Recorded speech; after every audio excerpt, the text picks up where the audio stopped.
India को unicorns की जरूरत नहीं है।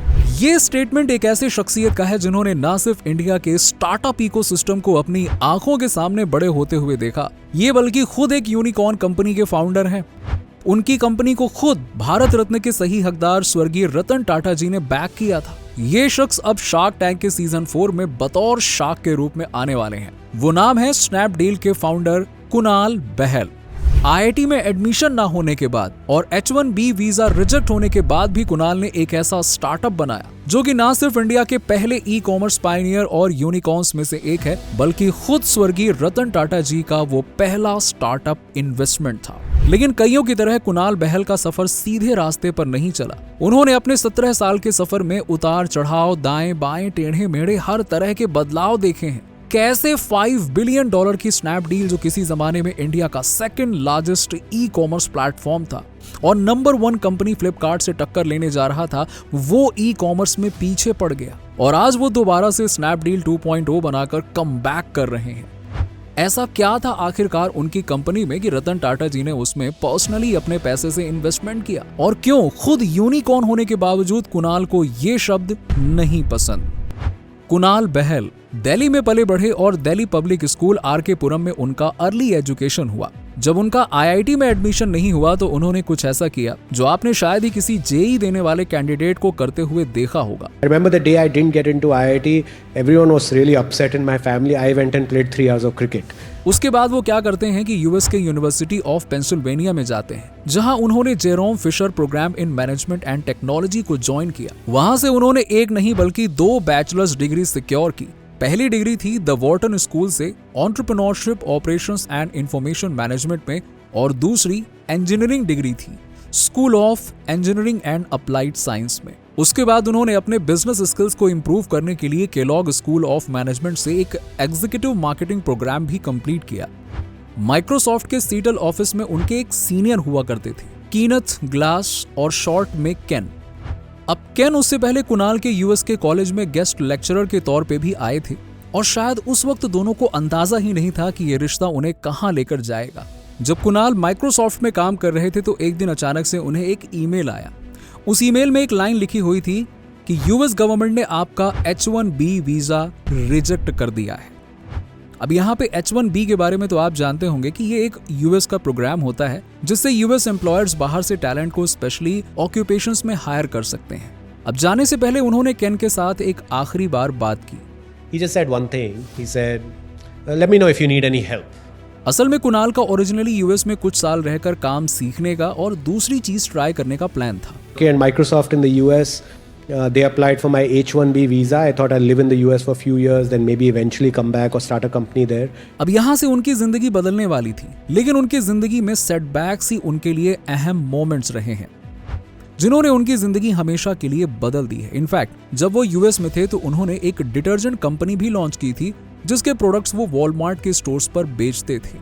2007 में वीजा कॉम्प्लिकेशंस के बाद कुणाल भारत वापस लौट आते हैं, और इस साल से आप समझ सकते हैं कि ये उस वक्त की बात है जब इंडिया में स्टार्टअप शब्द पैदा भी नहीं हुआ था। I mean, I remember when we started in 2007, this word startup was also not known, right? Like it.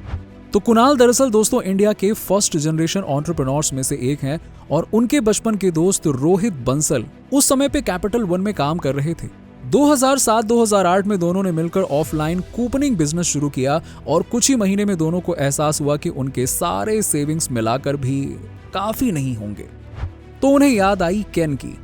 He said he wanted to help, so I don't know what that means. Maybe just advice, maybe capital. Let's ask. So I called up Ken. I said, Ken, this is what we are doing. We're putting in everything we have in this. Help. And he said, sure. How much? और चंद ही मिनटों में उनके पास $1 लाख की funding थी, और केन Snapdeal के पहले angel investor बने। लेकिन जल्द ही उन्हें ऑफलाइन मॉडल के लिमिटेशंस के बारे में पता चला और ऑनलाइन मॉडल की ग्रोइंग पॉपुलैरिटी उन्हें दिखाई दी। कुछ मर्चेंट्स ने उन्हें बताया कि उन्हें ऑनलाइन प्लेटफॉर्म पर शिफ्ट होना चाहिए। इंटरनेट भी उस समय बेबी इंटरनेट था, यानी कि बहुत ही शुरुआती दौर था। तो दोनों फाउंडर्स ने एक डोमेन नेम रजिस्टर करा लिया, snapdeal.com। शुरू में प्लेटफॉर्म में बहुत ग्लिचेस थे और उनसे बहुत गलतियां भी हुई। 2010 में स्नैपडील ऑफिशियली लॉन्च हुआ और उनके प्लेटफॉर्म पर रेस्टोरेंट्स और स्पास अपनी सर्विसेज के लिए खुद को लिस्ट कर रहे थे। उन्हें पहले साल ही 10 मिलियन सब्सक्राइबर्स मिले और 2014 में रतन टाटा ने स्नैपडील में इन्वेस्ट किया, जो कि उनका पहला स्टार्टअप इन्वेस्टमेंट था। आज फ्लिपकार्ट और अमेजन के पास में 86% मार्केट शेयर है और उसमें भी फ्लिपकार्ट 48% पर मार्केट लीडर है। पीछे पीछे मीशो फास्टेस्ट ग्रोइंग स्टार्टअप है। लेकिन एक जमाने में स्नैपडील ने फ्लिपकार्ट को ओपन चैलेंज किया था। 2015 यानी 2015 में ताइवान के फॉक्सकॉन, चाइना के अलीबाबा ग्रुप और सॉफ्टबैंक से $500 मिलियन रेज करने के बाद कुणाल बहल ने कहा था कि स्नैपडील मार्च 2016 तक in terms of sales number 1 company होगी। उन्होंने फ्लिपकार्ट का नाम लेकर कहा कि वो उन्हें बीट कर देंगे, but it is like milk. अगस्त 2017 तक फ्लिपकार्ट स्नैपडील को मर्ज करने के ऑफर फ्लोट करने लगे और रिपोर्ट्स के मुताबिक $950 मिलियन की डील पक्की होने वाली थी। एंड में वो डील कॉल ऑफ करनी पड़ी। तो वो क्या कारण थे कि स्नैपडील फ्लिपकार्ट या अमेजन की तरह मार्केट शेयर नहीं ले पाया? देखिए, स्नैपडील अपनी एक यूएसपी कैटेगरी नहीं बना पाया, जैसे कि अमेजन ने इलेक्ट्रॉनिक्स में बनाया या फ्लिपकार्ट ने फैशन में बनाया। और याद है ना कि मिंत्रा भी फ्लिपकार्ट का ही सब्सिडरी है। इसी से उन्होंने लेसन सीखा और 2017 में स्नैपडील 2.0 में प्रोडक्ट असॉर्टमेंट पर काम किया। स्नैपडील के बहुत सारे एक्विजिशंस बुरे और लॉस मेकिंग साबित हुए, जैसे कि मिंत्रा ने जबोंग एक्वायर किया, जो कि एक ई कॉमर्स प्लेटफॉर्म था। स्नैपडील ने 2015 में फ्री चार्ज एक्वायर किया था $400 मिलियन के लिए। और आपको पता होगा दोस्तों कि फ्री चार्ज उनके नेम शेख कुणाल शाह द्वारा शुरू किया गया स्टार्टअप था। लेकिन कुणाल बहल को स्नैपडील को बचाने के लिए जुलाई 2017 में उसे एक्सिस बैंक को केवल $60 मिलियन के लिए बेचना पड़ा। शायद इन्हीं लेसन्स की वजह से कुणाल बहल ने सीखकर दोबारा शुरुआत की। So many things have happened that I want that didn't go as per plan at that point in time, but set me on a path that was better for me. 2022 में उन्होंने अपने आप को रीब्रांड किया S vector के नाम से, और जिसके अंडर स्नैपडील, यूनिकॉमर्स, स्टेलारो ब्रांड्स, ये सारे ब्रांड्स हैं। और इस पूरे सफर में 2007 में शुरुआत से लेकर अब तक कैन उनके साथ हैं। और शायद इसीलिए कुणाल ने अर्ली स्टेज इन्वेस्टमेंट शुरू किया, क्योंकि उनकी जिंदगी में कैन ग्लास हो या फिर रतन टाटा हो, उन्होंने हमेशा देखा कि दुनिया में अच्छे काम को बढ़ावा देने वाले अब भी हैं। 2015 में कुणाल ने रोहित के साथ टाइटन कैपिटल शुरू किया। उन्होंने 300 से भी ज्यादा कंपनीज में इन्वेस्ट किया, जिसमें ओला, अर्बन कंपनी, मामा अर्थ, क्रेडजेंसीज, बीरा, शैडो फॉक्स, रेजर पे, हाइक, बेवकूफ और गीवा, ये बड़े बड़े नाम शामिल हैं। और वो अर्ली स्टेज स्टार्टअप में इन्वेस्ट करते हैं। 2011 से उन्होंने ये करना शुरू कर दिया था। Yeah, early stage investing is essentially, the way I think about it is first money into the company. And they are thinking what they want to do. They have an early idea. They may have some prototype. They may have some just wireframes. Or they may just have a presentation. तो दोस्तों, early stage startup mostly company में आने वाले सबसे पहले पैसे के बारे में होता है। मतलब कि इस स्टेज पर कंपनी केवल एक राइटअप होता है और कुछ प्रोटोटाइप हो सकता है या फिर वायर फ्रेम्स, बहुत ही बेसिक सी चीज जिसे जज करने के लिए शायद नंबर्स भी नहीं होते हैं।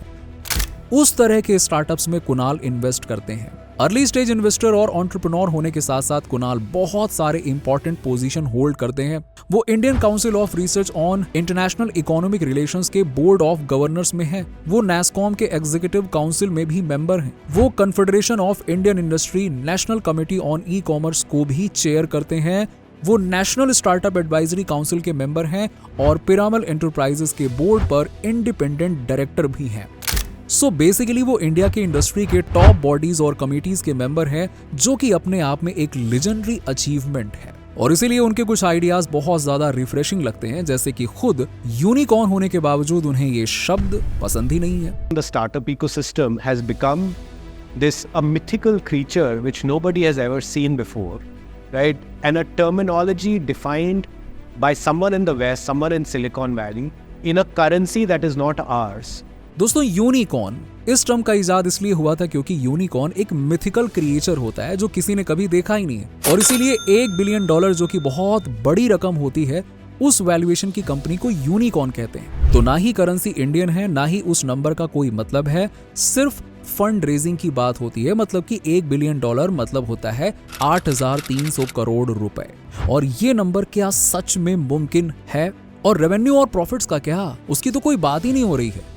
उनका मानना है कि ये वेस्टर्न टर्मिनोलॉजी है जिसका पीछा हम सब कर रहे हैं। हमें अपने बेंचमार्क्स क्रिएट करने की जरूरत है और इसीलिए यूनिकॉर्न की बजाय कुणाल एक नया टर्म कॉइन कर रहे हैं, इंडीकॉर्न, और वो चाहते हैं कि स्टार्टअप इस शब्द को एक्सेप्ट करें।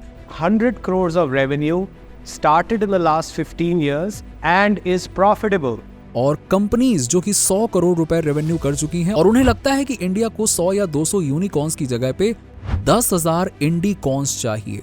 हालांकि आपको बता दें कि वो पहले भी रियलिटी शो पर काम कर चुके हैं। वो प्राइम वीडियो के रियलिटी शो मिशन स्टार्टअप पर 3 जजेस में से एक थे, जहां 10 फाउंडर्स मेंटोरशिप और फंडिंग के लिए कम्पीट करते हैं। तो दोस्तों, उम्मीद है कि आपको वीडियो पसंद आया होगा। आपको कुणाल के बहुत सारे थॉट्स और आइडियाज में बढ़िया वैल्यूएबल इंसाइट्स मिले होंगे और शायद इसका शार्क टैंक पर भी अच्छा असर पड़ेगा। क्या आप चाहेंगे कि हम इस पर अगला वीडियो बनाएं?